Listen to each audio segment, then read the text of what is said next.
This is Ken Miller from the Hall of Fame podcast, brought to you by One Truck America. We have Matt from Voltera. I trying to see it. I knew I was going to butcher that. on with us today. He's going to talk. He's going to talk a little bit about EVs, his companies, and we have some questions. I got some questions from our LinkedIn because we told them we're going to talk about EVs today that I'm going to go through, and hopefully we'll all get a little educated today. So Matt, go ahead and introduce yourself and take it away. Very good. Thank you. Well, I appreciate the opportunity to connect today. Really excited about this topic and look forward to digging into the questions you have. So my name is Matt Horton, CEO of a company called Voltera. We build and operate charging facilities for large fleets of vehicles.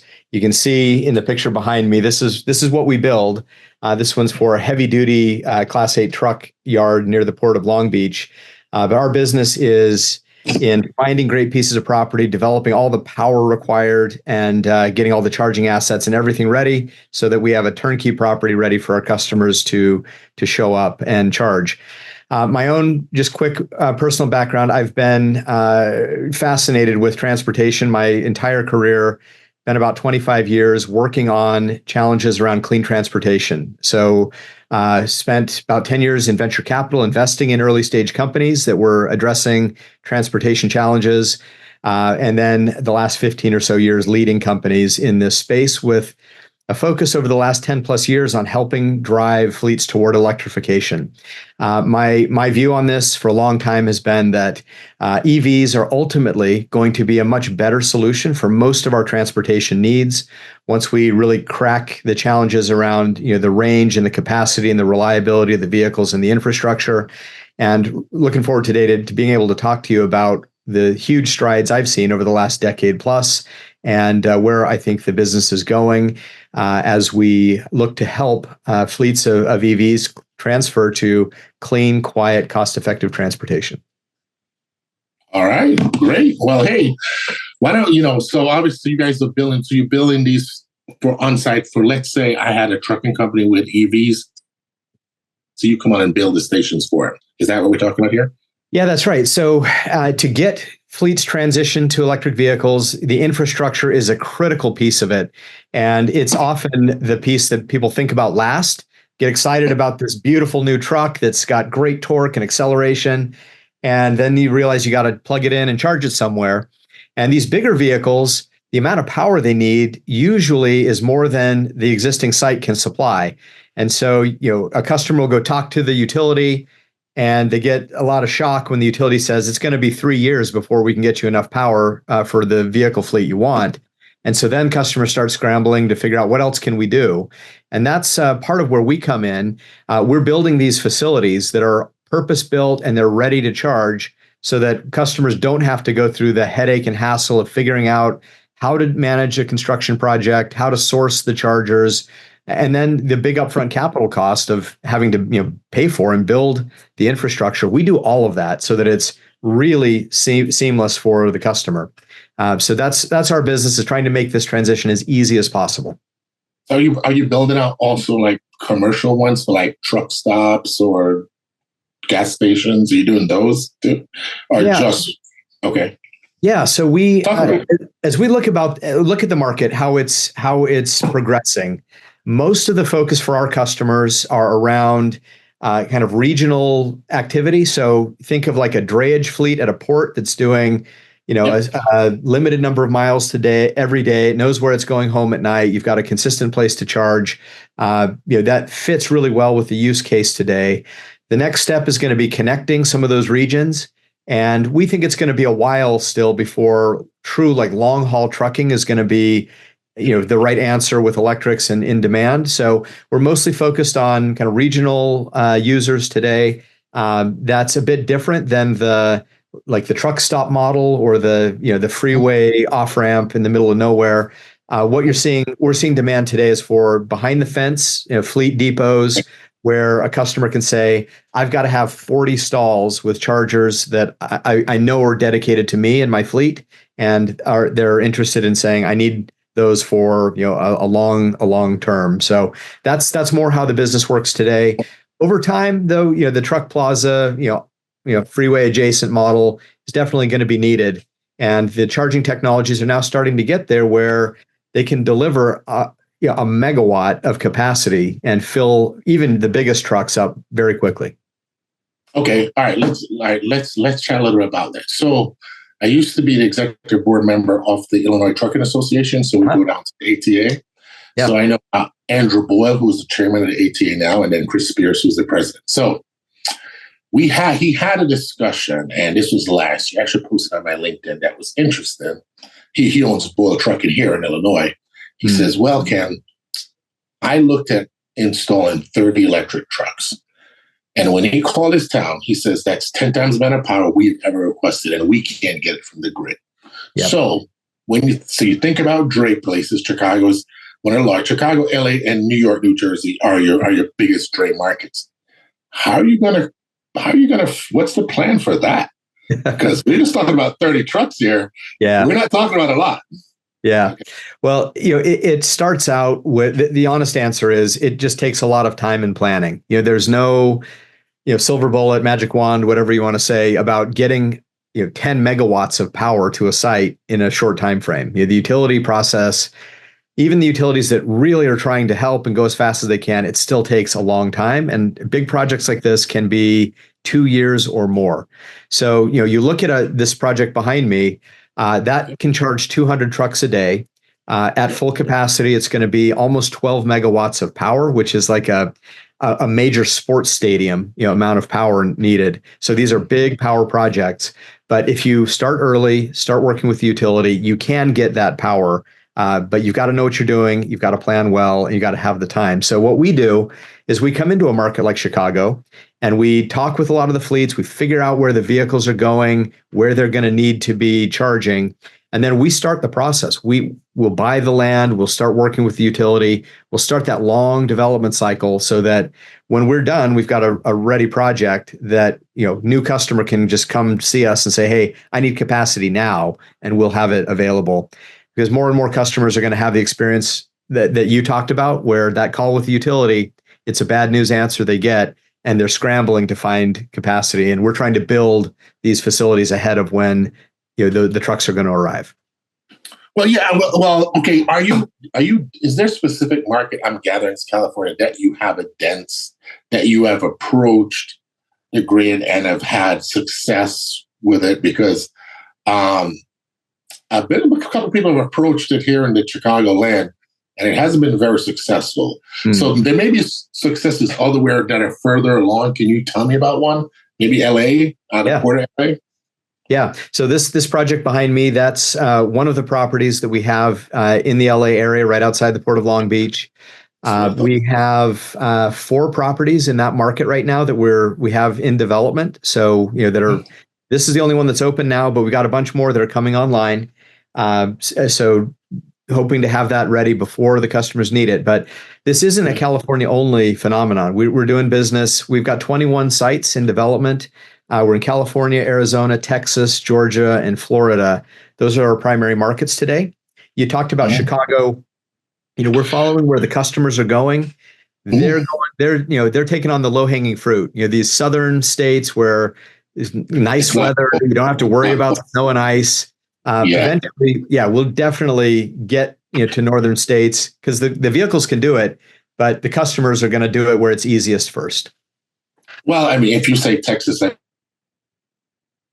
I'm probably gathering you're in Plano, and I'm gathering you at Frito-Lay Pepsi because they bought a ton of Tesla trucks. So don't answer that. That's just my 2 cents. I know they've dumped a bunch. But it surprises a lot. It surprises a lot of people how strong a market Texas is. There's a lot of renewable power in the state with all the wind power and the solar that they've got. And the customers, the Texas Triangle is a hot market for EV charging right now. So we're definitely developing a lot in that area. And you take a state like Arizona. I mean, they can pump solar power like crazy. There are no clouds. Okay, that's why they escape so fast. So they're pumping it away. But no, I think that's great if the grid can support it. What we have always been trying to temper government from our deadlines. You have to be EV by this. because we always says, okay, go talk to the power people until you mandate them to provide the X amount of power. I don't want your mandate. So that's always been the thing that we said, let's not put the cart in front of the horse. I am supportive of the environment, supportive of EVs, but I always say, hey, fix your power grids, which are mostly controlled by the government, before you mandate me to try to have an EV, which I think is a good solution, if you get my point. Well, we are, I like to think, the answer to that ask you've got. We're working with the utilities. We're rewiring the grid to put charging where it's needed. And I don't want to kid anybody. This is a hard undertaking. It's a big effort. This is big national infrastructure. It's going to take a while. But the government definitely needs to understand, how important the truckers are, the trucking market, how difficult this challenge is for them, and to be understanding of that and reasonable in terms of the expectations. And we need industry, we need trucking companies to also step up and spend the time and effort to learn about the technologies, figure out how to make the transition. The thing that excites me is that the cost of vehicles and infrastructure is coming down a lot. And a good, modern, high-performance electric vehicle is a fantastic product for trucking. Again, it's got great torque. It's got incredible power, acceleration. We are getting to a place where range is not really as much of an issue anymore because these vehicles can travel very, very long distances. The most important thing is, the cost of electricity and the amount of energy that you use is radically less than what you use in a diesel vehicle today. So people are going to love it once they can start really saving a lot of money on fuel and maintenance. As long as we can get the vehicle costs down, it's going to be a no-brainer for almost every trucking and transportation option in the future to transition to electric.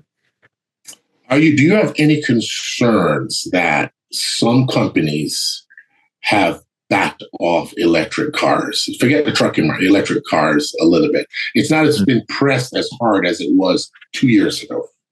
Yeah, it's interesting. Yeah, when you compare, there was a sort of a narrative in the media that, it's all doom and gloom for EVs. The EV market, it continues to grow. It's one of the fastest growing segments in automotive. There are a couple of companies, Tesla, Ford, and a few others that their sales have been disappointing in the last couple of quarters on EVs, but for Rivian and GM and Hyundai, Kia, a number of others, they're dramatically expanding their sales and growing really quickly. So EVs are growing overall. We like to talk about in these early stage markets the kind of hype cycle, and EVs were really hyped up.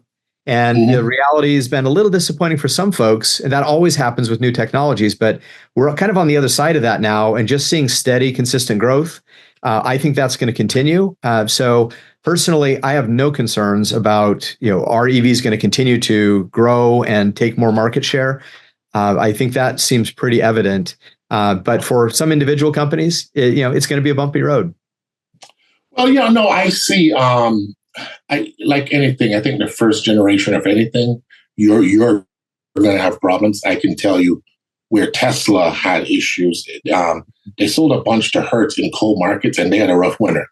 And I can tell you, it put a bad taste in people's mouth. But that's not saying EVs are bad. It's saying we have to approach how do we fix the coal problem. You know what I mean? Because I can tell you, Hertz is dumping all of them, and they're gonna. I think their CEO got replaced. They're really in an issue because the amount of commitment they made to EVs. That's not an indictment of EVs. It's an indictment of you have to realize in a colder market, you may need a different way. I am not smart enough to tell you how you do that, but that story has hurt Tesla and the EV markets quite a bit. Yeah, look, it is really easy to get excited about the future of EVs and to want to pull that forward as fast as you can. We recognize most customers should approach it cautiously. Do a pilot, get some experience with the vehicles, really understand them well, and then you can expand from there and grow. You're going whole hog and trying to transition your fleet like day one. That's a really tall challenge, and it's it's not a recipe for success. So, we most of the trucking companies that we work with and talk to, they are taking I think a pretty responsible approach. They're buying a small number of vehicles today. They're testing them out. Fortunately, some of those tests have already been done over the last couple of years and had good results. And now they're looking to increase the amount of vehicles in their fleets. But yeah, it's prudent to have a good plan and proceed cautiously. Have you thought of a different approach? So you take the markets. Let's use drayage because it's on your webpage. Most drayage is within 100 miles of the city, well within EV limits, no big issues, hauling back. Have you thought about, as you purchase this land, just purchase it and charge companies to park their trucks there and for the charging versus a company? Okay, let's say I own a logistics company. I don't have trucks. Let's say I own trucks. I'm like, man, I have to pay for this charging station. That's a lot of capital up front in a very weak trucking market, probably the biggest freight depression I've seen since I've been in this trucking since 1999. Even 2009 is not as bad as it's been last year through this year. So have you thought about that approach a little? Yeah. So we just come and say, hey, this is the product. Yeah, we design each facility with a specific use case in mind. And we have some sites where there is overnight parking for the trucks and they can charge at a slower rate overnight. And then there are some operations that, they're going to be hot seating vehicles and they want to keep them 24/7, keep them just, sweating those assets. And we can design for either. It just depends on what the customer type is in a particular location. Okay. All right. So tell me some things that people should know. What would you want our audience to really know about EV? Well, basically, we cater to truck companies more than anyone else. So what would be? I love what you said about taking it slow. I think you can't go both feet in, but I believe it's something people should try in their fleets. So what advice would you give a fleet owner now that's going to listen to this podcast and he's thinking, man, I want to get into electric trucks. What should I do next? Yeah, great question. One of the big things that I would say is, while I'm super impatient to get this transition underway, I would encourage people to take their time, to spend the time up front to really understand the technology and the operational impacts, to find somebody that's an expert in the field and can really give you good advice on how to do this right. Slow is fast in a transition like this. And, the better you do upfront planning, the more effective and efficient you'll be overall, the better your pilots will perform. I've seen a number of programs that were kind of set up to fail because, somebody gave a mandate that we got to go buy some trucks, and they went and bought the trucks and didn't have a good infrastructure plan, and it's a bad look for everybody. So, figure out, do a long-term plan. How would you transition? Are you going to do it at your own facility? Are you going to use a third-party site like ours? We can help people with their own facilities if that's what they want. But figure out those kind of basic questions. Where's the vehicle going to need to charge? How long will it take? What's the route that it's going to run on? How much battery capacity and range does it need? Come up with a good plan up front. And then you can design a facility or figure out how many charging stalls you'll need. So you can contract with someone like us, or you can design a system that's going to be good at scale, and at the small scale and at the full scale.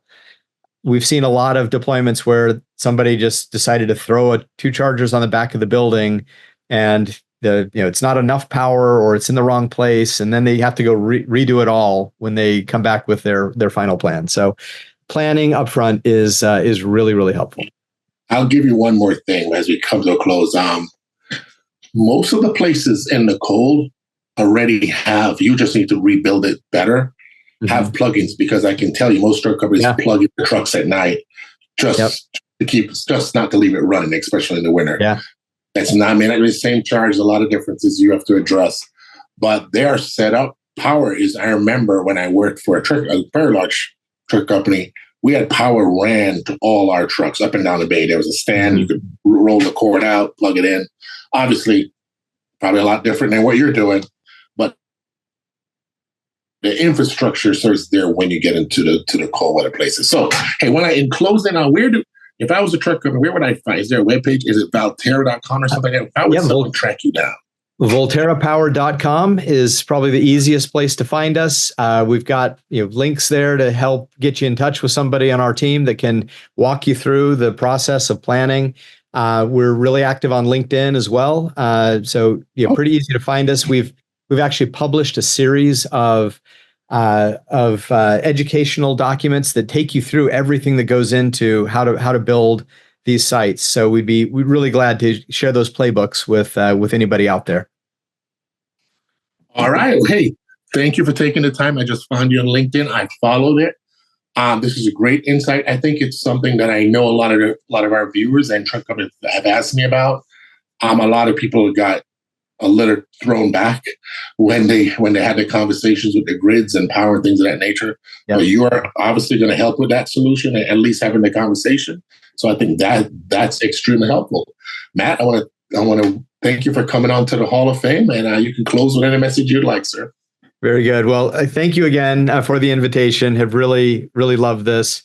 I guess in closing, I would just say, this is a hard transition to make. I'm not going to sugarcoat it, but there are great players in the market, people like Voltera that are here to help. We want to make this as easy as possible. And with just a little bit of learning, experience, and knowledge, it's not as overwhelming as a lot of folks might think. People are going to love it when they get to a fully electrified fleet. There's so many great advantages, and I just would leave with the optimism that this is not as daunting as it probably seems. All right, thank you, sir. And that was the Hall of Fame podcast. Take care.